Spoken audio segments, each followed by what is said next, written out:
Bharat kinetic or non kinetic কোনো একটি বিষয়ে কোনো একটি ভাবে রিয়াকশন জানাতে পারে যদি এই রকম ঘটনাগুলো কন্টিনিউ করে। মঞ্জু ভাই কোথায় কি পাকাচ্ছে বলুন তো? কোথাও থেকে একটা গন্ধ পাচ্ছি, কিন্তু গন্ধটা আইডেন্টিফাই করতে পারছি না, বলুন।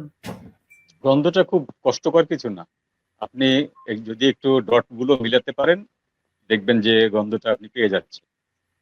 সামথিং কুকিং, কোথায় পাকাচ্ছে এটা আমরা সবাই বুঝতে পারছি। তো গন্ধটা হচ্ছে গত 3-4 দিন আগে ভারতের একটি সর্বদলীয় বৈঠক ছিল নরেন্দ্র মোদীর নেতৃত্বে। প্রথমে এটা বাংলাদেশে গুজব হলো যে এইটি হলো বাংলাদেশকে নিয়ে কি করা হবে সেই বিষয়ক সিদ্ধান্তের জন্য সর্বদলীয় বৈঠক। আসলে তা নয়। সর্বদলীয় বৈঠকটা হচ্ছে ওদের একটা সংসদ অধিবেশন শুরুর 1-2 দিন আগে।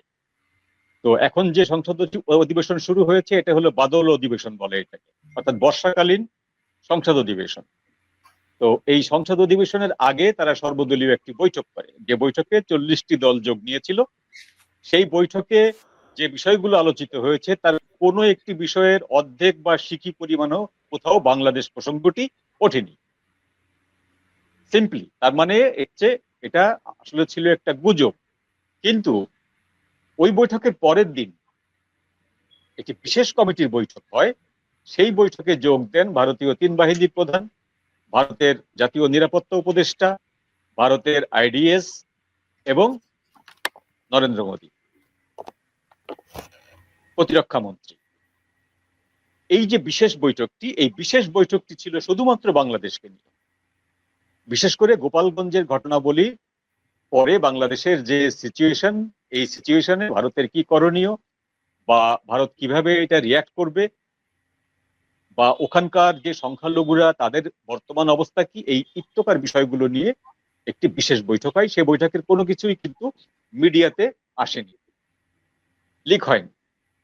কিন্তু ওই বৈঠকে একটা ব্যাপার মোটামুটি পরিষ্কার হয়ে গেছে, সেটি হলো যে আজকে হোক, 1 বছর পরে হোক, 1 মাস পরে হোক, কোনো না কোনো সময় হোক, Bharat kinetic or non kinetic কোনো একটি বিষয়ে কোনো একটি ভাবে রিয়াকশন জানাতে পারে যদি এই রকম ঘটনাগুলো কন্টিনিউ করে। কারণ ওয়াকার সাহেব ভারতীয় সেনাপ্রধানের কাছে একাধিকবার বক্তব্য রাখছেন, কথা দিচ্ছেন যে হ্যাঁ আমি ব্যবস্থা নিচ্ছি।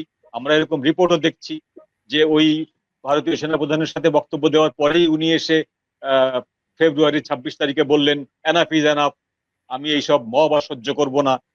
কিন্তু এরপরেও ওনার সেনাবাহিনী প্রচুর মব সহ্য করেছে, কুৎসিত গালিগালাজ, ভুয়া ভুয়া করে তুচ্ছ তাচ্ছিল্য করা, এভরিথিং সহ্য করেছে। তখন আমরা মনে করেছিলাম যে সেনাবাহিনী আনসার বাহিনীর পর্যায়ে নেমে গেছে বা চৌকিদারের পর্যায়ে নেমে গেছে। কিন্তু যখনই ভারত থেকে এরকম কোন একটি নড়াচড়া শুরু হলো, আমাদের গোয়েন্দা দপ্তর থেকে নিশ্চিত করা হলো যে there is something cooking other side of border. ভারতীয় সৈন্যবাহিনীর যে চলাচল, এটা তো আমাদের গোয়েন্দারা খবর রাখে।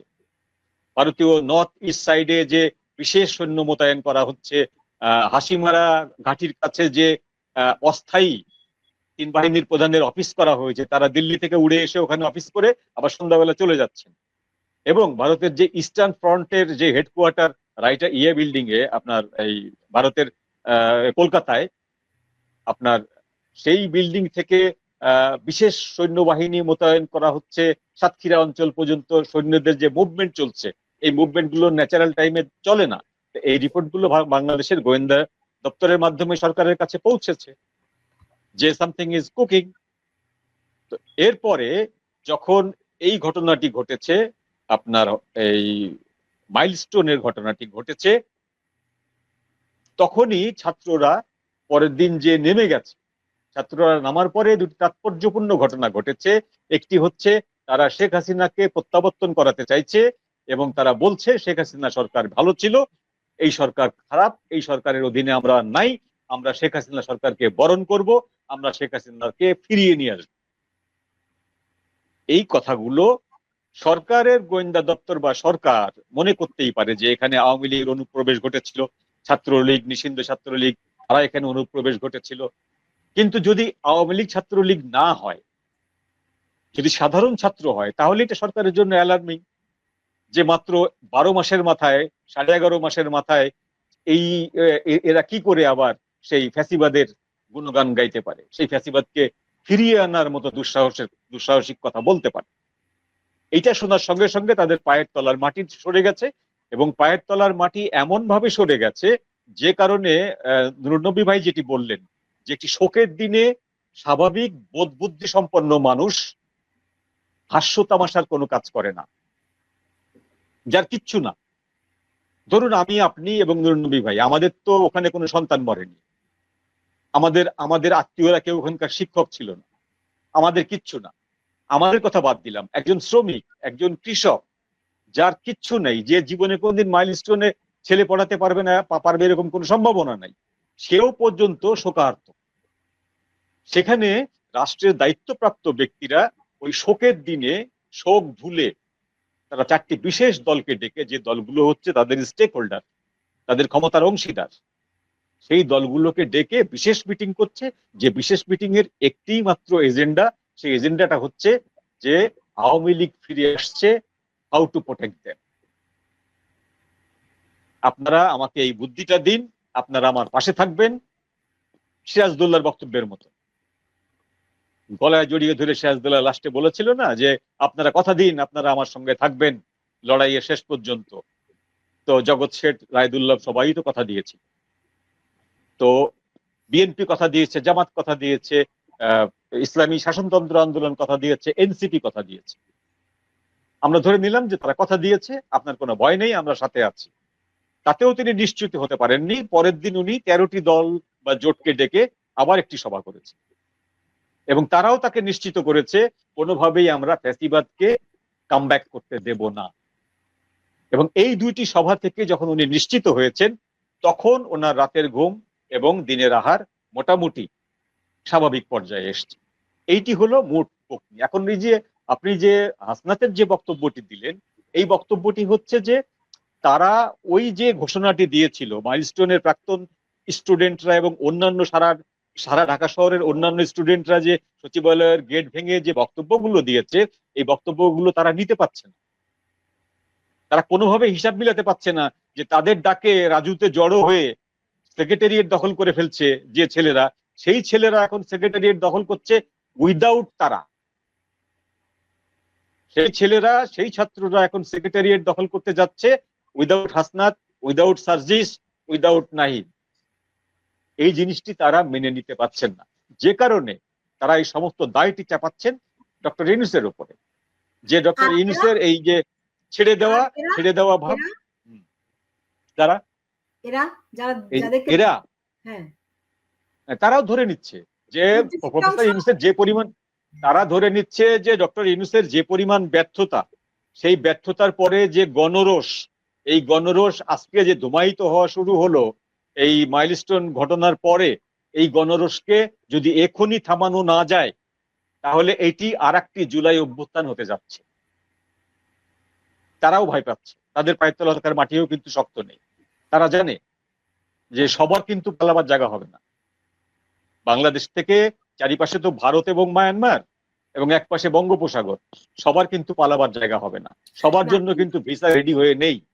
সুতরাং তারাও ভয় পাচ্ছে, তারা ভয় পেয়ে তারা আগাম সরকারকে বার্তা দিচ্ছে যে নরমে হোক, গরমে হোক, কঠিনে হোক, তরলে হোক, যেভাবেই হোক আপনি পরিস্থিতি ট্যাকেল করুন, otherwise Awami League should be come back.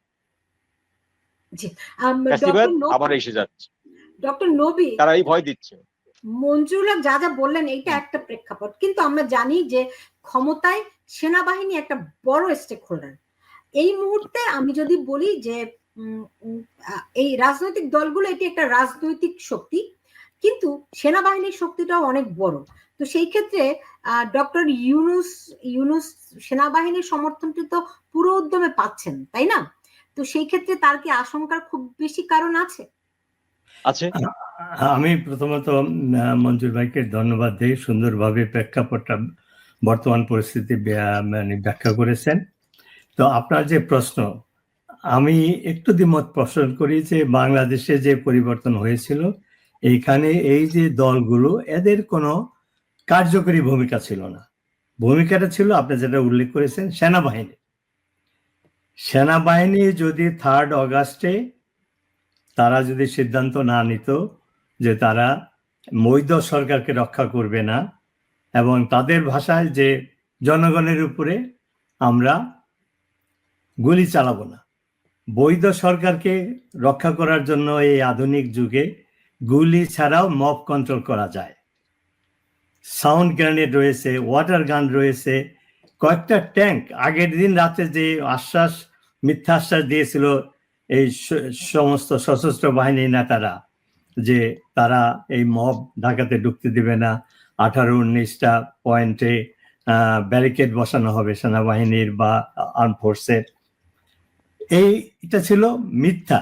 কারণ তারা, আমি সবসময় যেটা বলেছি, এখন সবসময় বলি কিন্তু পসিবলি মানুষ জানে না, সেটা হলো যে সেনা আইনে যারা অফিসার হিসাবে শপথ গ্রহণ করে তাদের সেই সেনা আইনের 31 ধারায় লেখা আছে, সরকারের বিরুদ্ধে, দেশের বিরুদ্ধে যদি কোনো ষড়যন্ত্র হয়, কুয়েড অ্যাটেম্পট হয়, যে কোনো ষড়যন্ত্র হলে ওই সেনা অফিসারের দায়িত্ব তাৎক্ষণিক ব্যবস্থা নেওয়া তার সেই ষড়যন্ত্রের বিরুদ্ধে। সেটা যদি তার ক্ষমতায় না থাকে তাহলে তার ঊর্ধ্বতন কর্মকর্তাকে জানাতে হবে। তো সেই আইন, এবং তারা যদি ব্যর্থ হয় সেই অফিসারের বা সেই সেনার কোর্ট মার্শালে বিচার হয়ে মৃত্যুদণ্ড হবে। যে এত বড় একটা ষড়যন্ত্র হলো, যেটা আমরা ডিটেইল এখন জানি সাধারণ মানুষ হিসাবে, সেনাবাহিনীর ইন্টেলিজেন্স সমস্ত ব্রাঞ্চ এটা জানতো।